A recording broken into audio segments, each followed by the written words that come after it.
Hello everybody, कैसे हैं आप सब। सिंप्लीफाई लॉ में आप सभी का स्वागत है। आज के इस सेशन में हम डिस्कस करने जा रहे हैं पॉलिटिकल साइंस का एक टॉपिक जिसका नाम है फोर्स थ्योरी। ये theory basically origin of states पर बेस्ड है।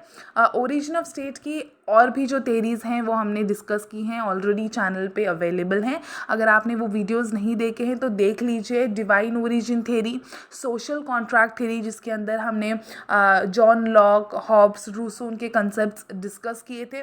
साथ ही में इवोल्यूशनरी थ्योरी अवेलेबल है, Marxist theory on origin of state available है। प्लीज़ इन वीडियोस को देख लीजिएगा। इस वीडियो के डिस्क्रिप्शन बॉक्स में या कमेंट सेक्शन में आपको उन वीडियोस की लिंक डेफिनेटली मिल जाएगी। So please check it out. Okay, तो चलिए हमारे आज के इस थ्योरी की शुरुआत करते हैं। फोर्स थ्योरी, अभी आपके सामने कुछ पिक्चर्स आएंगे, इससे आपको क्लियर हो जाएगा कि basically force theory of origin of state basically क्या कहना चाहती है।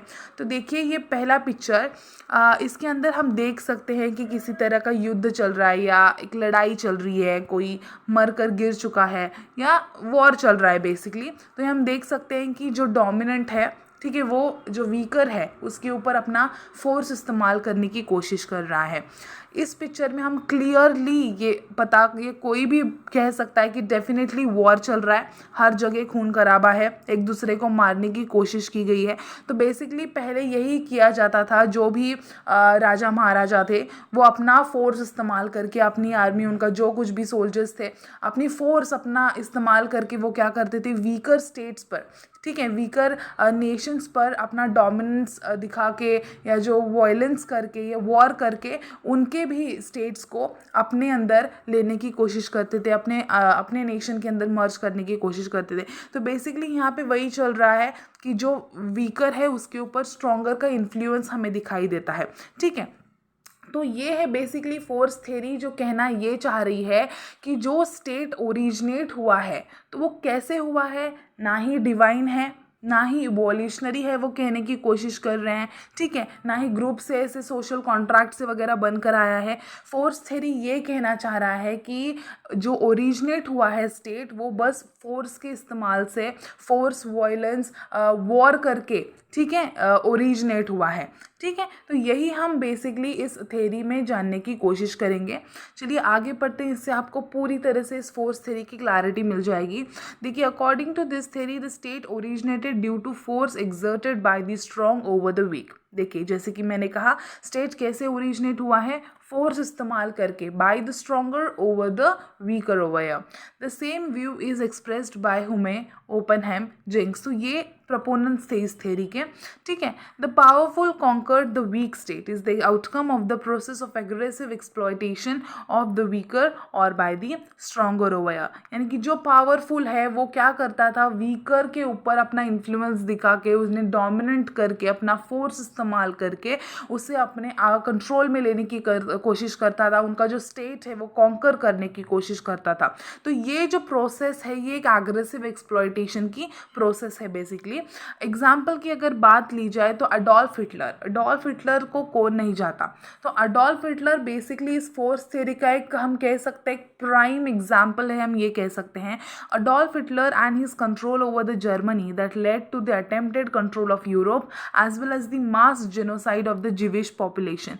तो जिविश पॉपुलेशन को अडोल्फ हिटलर ने कैसे वैनिश किया था, कैसे एक्सप्लॉइट किया था, ये सबको पता है, ठीक है। तो ये जो चीज़ है, या पूरे यूरोप को अपने कंट्रोल में लेना, ठीक है, जर्मनी को अपना एक हथियार बनाना, हम ये कह सकते हैं कि अडोल्फ हिटलर ने ये फोर्स का इस्तेमाल करके किया है ना। उसके पास स्ट्रॉन्ग आर्मी थी, स्ट्रॉन्ग फोर्सेस थी, उसका ही इस्तेमाल करके वो क्या कर रहा था, पूरे यूरोप को अपने कंट्रोल में लेने की कोशिश कर रहा था। जिविश पॉपुलेशन को जो उसने पूरी तरह से ख़त्म कर दिया, ये सब किसके दम पर किया है, तो फोर्सेस के दम पर ही किया है बेसिकली, ठीक है। अब ब्रिटिशर्स कंट्रोल ओवर इंडिया, तो ये भी एक एग्जाम्पल है। जितने हथियार, जो भी चीज़ें थी, वो जो एडवांस्ड चीज़ें थी जो ब्रिटिशर्स के पास थी, उतने इंडियन पॉपुलेशन के पास, इंडियन के पास उस समय नहीं थी।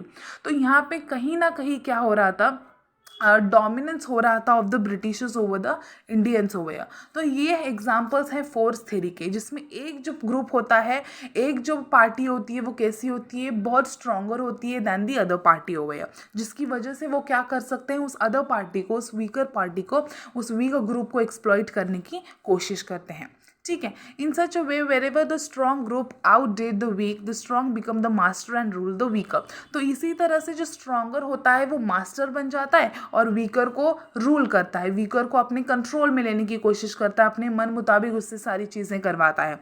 सो अकॉर्डिंग टू द थिंकर्स, जो स्ट्रॉन्ग पीपल हैं वो ग्रेट माइंड्स होते हैं, who alone are fit to direct the destiny of people. तो ये जो स्ट्रॉन्गर पीपल ही होते हैं ना, यही रिस्पॉन्सिबल होते हैं, यही फिट होते हैं to direct the destiny of the people. ठीक है। अकॉर्डिंग टू जेंक्स, देखिए जेंक्स क्या कह रहे हैं, historically there is not even the slightest difficulty in proving that all the political communities of the modern type of their existence to the successful warfare. यानी कि ये कहा जा रहा है कि हिस्टोरिकली अगर देखा जाए तो इतनी सी भी डिफिकल्टी नहीं होगी ये प्रूव करने में कि जो भी पॉलिटिकल कम्युनिटीज़ हैं, या हम कह सकते हैं जो भी नेशंस एग्जिस्टेंस में आए हैं, वो वॉरफेयर या सक्सेसफुल वॉरफेयर के दम पर ही आए हैं।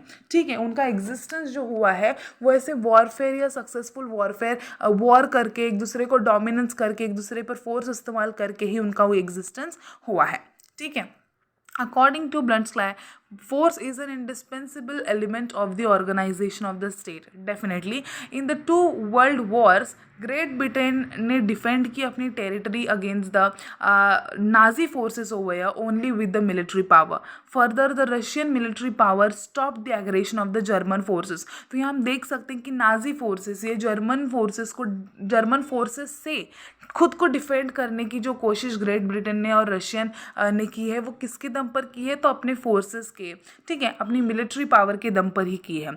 Hence wars and aggressions by some powerful group were the principal factors in the creation of the state. यानी कि फोर्स थ्योरी कहती है कि क्रिएशन, स्टेट के क्रिएशन में जो एग्रेशन है, जो पावरफुल ग्रुप्स हैं, जो वॉर है, ये क्या है, प्रिंसिपल फैक्टर्स का रोल प्ले करते हैं।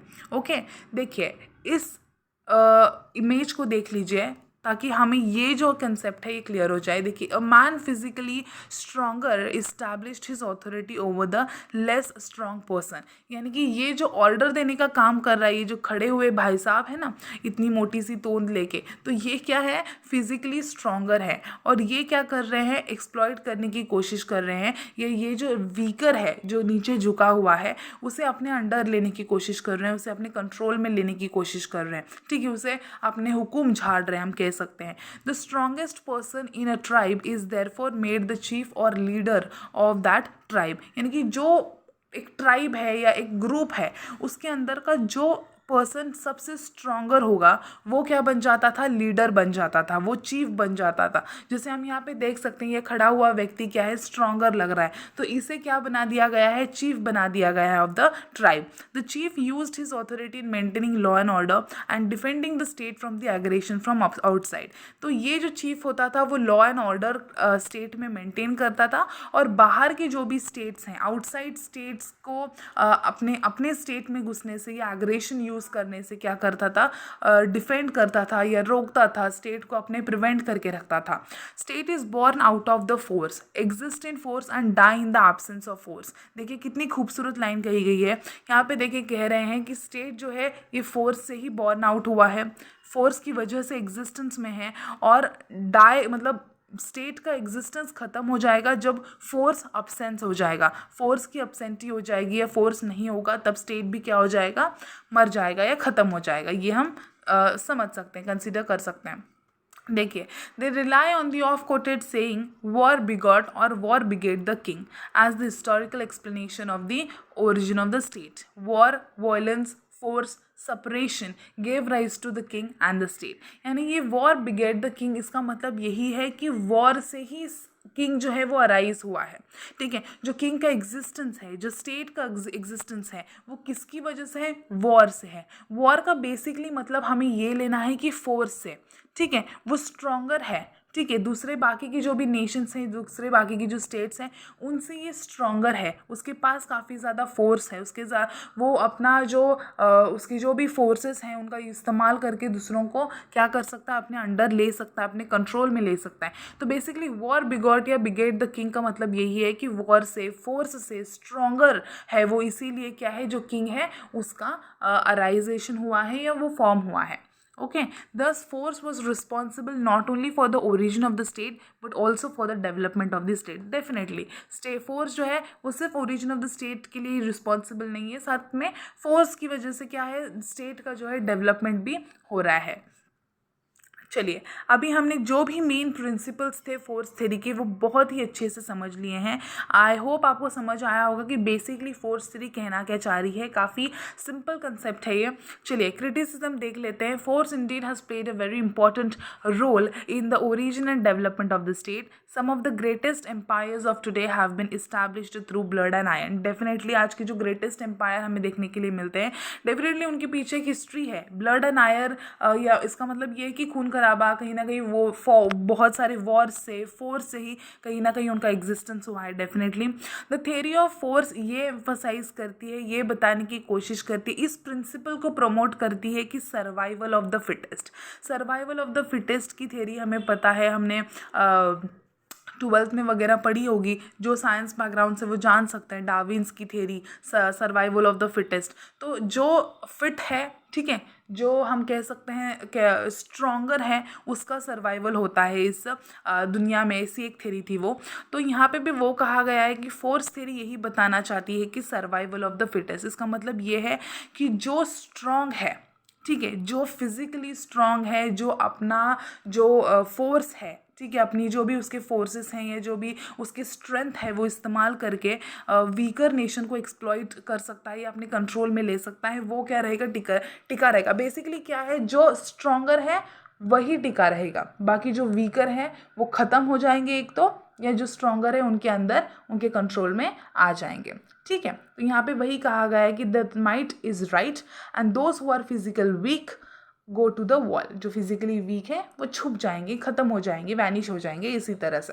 सो ये डेंजरस है to employ such a principle over in the internal existence of the state. Every state will be a perpetual war with the rest. यानी कि इस थ्योरी को कहीं ना कहीं प्रमोट करना ये खतरे से खाली नहीं है. इट इज़ डेंजरस, क्योंकि अगर ये कहा जाए कि जो स्ट्रॉन्गर है वही टिका रहेगा, वो अपना फोर्स इस्तेमाल करेगा वीकर के ऊपर, वीकर ख़त्म हो जाएगा. अगर इस थ्योरी को या इस हम कह सकते हैं कंसेप्ट को अगर प्रमोट करने की कोशिश करेंगे तो हर कोई, अगर हम देखेंगे तो हर दूसरा तीसरा इंसान लड़ाई में लग जाएगा, एक दूसरे के साथ फाइट में लग जाएगा. ठीक है, अपना डोमिनेंस एक्सरसाइज करने के चक्कर में हर तरह हम देखेंगे कि वॉर ही चल रहा है.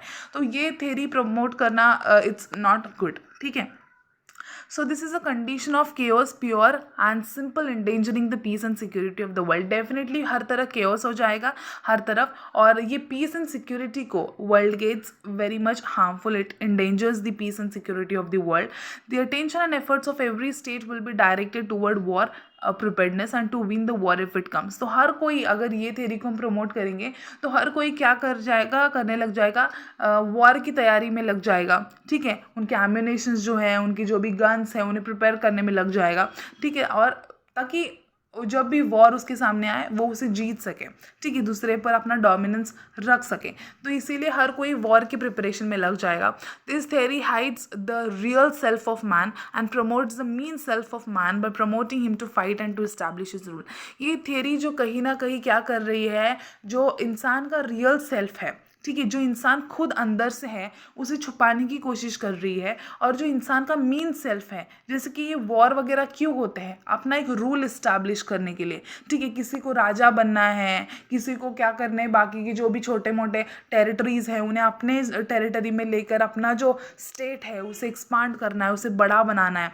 तो यहाँ पे जो है मीन सेल्फ दिखाई दे रहा है. ये थ्योरी क्या कर रही है, मीन सेल्फ मैन की दिखाने की कोशिश कर रही है कि हर कोई जो है वो सेल्फिश है और खुद के एक्सपांशन, खुद के डेवलपमेंट के बारे में सोच रहा है. फिर उसके अंदर उसकी वजह से चाहे दूसरे जो भी छोटे मोटे स्टेट्स हैं या जो वीकर स्टेट्स हैं वो एक्सप्लॉइट क्यों ना हो, इसमें उन्होंने यहाँ पे मीन सेल्फ दिखाने की कोशिश की है. सो दिस थ्योरी जस्टिफाइज, यहाँ पे डिस्पोटिज्म हमें देखने के लिए मिलता है, टायरनी देखने के लिए मिलती है, सेपरेशन ऑफ द पीपल देखने के लिए मिलता है, क्रुअलिटी देखने के लिए मिलती है, और इनजस्टिस देखने के लिए मिलता है. डेफिनेटली जो वीकर स्टेट्स हैं, जो छोटे मोटे स्टेट्स हैं, उनके साथ इनजस्टिस ही हो रहा है. तो ये थेरी हमें ये दिखाने की कोशिश कर रही है। So it's oppose to the idea of freedom. यहाँ पे किसी तरह का फ्रीडम कोई मिला नहीं है। It is too much to believe that the state is created and maintain by sheer force, यानी कि जो स्टेट मेंटेन हुआ है, जो एग्जिस्टेंस में आया है, वो फोर्स की वजह से आया है। एंड स्पिरिचुअल और जो मॉरल वैल्यूज़ थे ना कि किसी के साथ लड़ना नहीं चाहिए, सब लोग खुशी से रहो, ठीक है, वासुदेव कुटुंबकम, ठीक है, ऑल द मतलब whole universe is one family. तो ये जो चीज़ें हैं, ये जो प्रिंसिपल्स हैं, मॉरल इथिक्स जो हम सुनते आए हैं, फॉलो करते हैं, ये कहीं ना कहीं यहाँ पे दिखने के लिए मिलती ही नहीं है, ठीक है। And absolutely no place in life over. ये जो मॉरल प्रिंसिपल्स हैं, स्पिरिचुअल प्रिंसिपल्स हैं, वैल्यूज़ हैं, इन्हें लाइफ में कोई जगह नहीं है, ये दिखाने की इस थ्योरी ने कोशिश की है। तो बेसिकली ये है fourth theory of origin of state, जो ये बताती है कि जो स्टेट है उसका एग्जिस्टेंस, उसका जो ओरिजिन है वो फोर्स के बेसिस पे ही हुआ है। आई होप आपको समझ आया होगा। काफ़ी सिंपल थ्योरी थी, काफ़ी छोटी थ्योरी थी। अगर आपको किसी भी तरह के डाउट है आप डेफिनेटली पूछ सकते हैं कमेंट सेक्शन के अंदर। और अगर आपको ये वीडियो अच्छा लगा हो तो प्लीज़ लाइक कीजिए, शेयर कीजिए, सब्सक्राइब कीजिए, बेल आइकन प्रेस करना ना भूलें ताकि मेरी वीडियोज़ की नोटिफिकेशंस आप तक पहुँच सकें। चलिए, थैंक यू सो मच। मिलते हैं अगले सेशन के साथ। Please stay tuned.